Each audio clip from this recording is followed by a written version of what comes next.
The first thing is, as a non-client facing person in the financial services industry, you are going to be range bound on salary.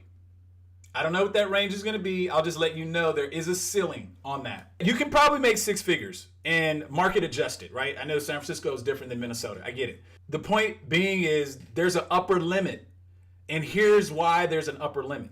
Because a lot of people come to me and they go, Dominique, I don't want to open my own business. Why are you talking about opening your own business? It's like, I have to show you the journey that the client takes, whether you're a firm owner or not, so you can understand why. So you can be more valuable to that enterprise, especially if you're not going to be client facing. Because if you're not going to be client facing, I'm just telling you right now, as a firm owner, what is your value?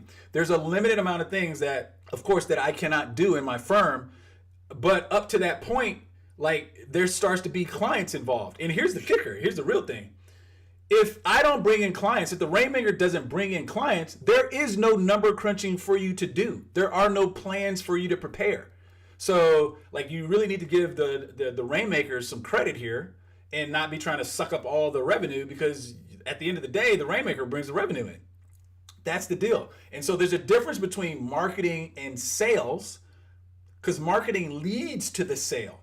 And so maybe you can fit in along the value chain that leads to the sale without actually having to do the sale. That's fine. Just know that if it's a scale to 1 to 10, with 10 being the most value to create the sale, like, you're going to have to find ways to dance all the way from, let's call it 5 through 8 along that value chain. Because if you don't, your salary is going to reflect it.